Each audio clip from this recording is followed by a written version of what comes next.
প্রথম দাবি, খুলনা প্রকৌশল ও প্রযুক্তি বিশ্ববিদ্যালয়ের সকল শিক্ষার্থী, শিক্ষা কর্মকর্তা, কর্মচারী ও অধীনস্থ সকলে কুয়েটের সাথে সংযুক্ত থাকা অবস্থায় কুয়েটের ভেতরে এবং বাহিরে কোনো প্রকার রাজনীতির সাথে প্রত্যক্ষ বা পরোক্ষভাবে জড়িত থাকতে পারবে না উল্লেখ করে অধ্যাদেশ জারি করতে হবে এবং এর ব্যত্যয় ঘটলে শাস্তি হিসাবে অত্র বিশ্ববিদ্যালয় থেকে শিক্ষক, কর্মকর্তা, কর্মচারী এবং সংশ্লিষ্ট সকলকে আজীবনের জন্য বহিষ্কার এবং শিক্ষার্থীদের জন্য ছাত্রত্ব বাতিল বিষয়টি স্পষ্টভাবে অধ্যাদেশে উল্লেখ করতে হবে।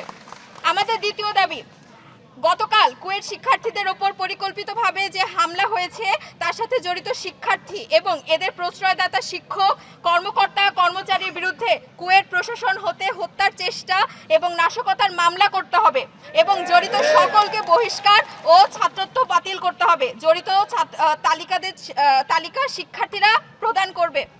আমাদের ৩ নম্বর দাবি, এখন থেকে আগামী 28/2/2005 তারিখ পর্যন্ত কুয়েট শিক্ষার্থীদের সকল প্রকার নিরাপত্তা প্রদানের লক্ষ্যে কুয়েট ক্যাম্পাসের বাইরে পর্যাপ্ত সংখ্যক সামরিক বাহিনী সদস্যদের সহায়তা নিশ্চিত করতে হবে।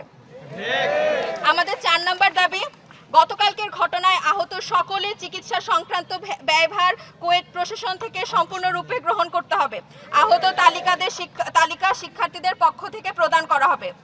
আমাদের ৫ নম্বর দাবি, উপরোক্ত সকল দাবি সমূহ পূরণ করে গতকালকের ঘটনায় ব্যর্থতার দায় স্বীকার নিঃশর্ত ক্ষমা প্রার্থনার সাথে সাথে ভিসি, প্রভিসি, পরিচালক, ছাত্র কল্যাণকে পদত্যাগ করতে হবে।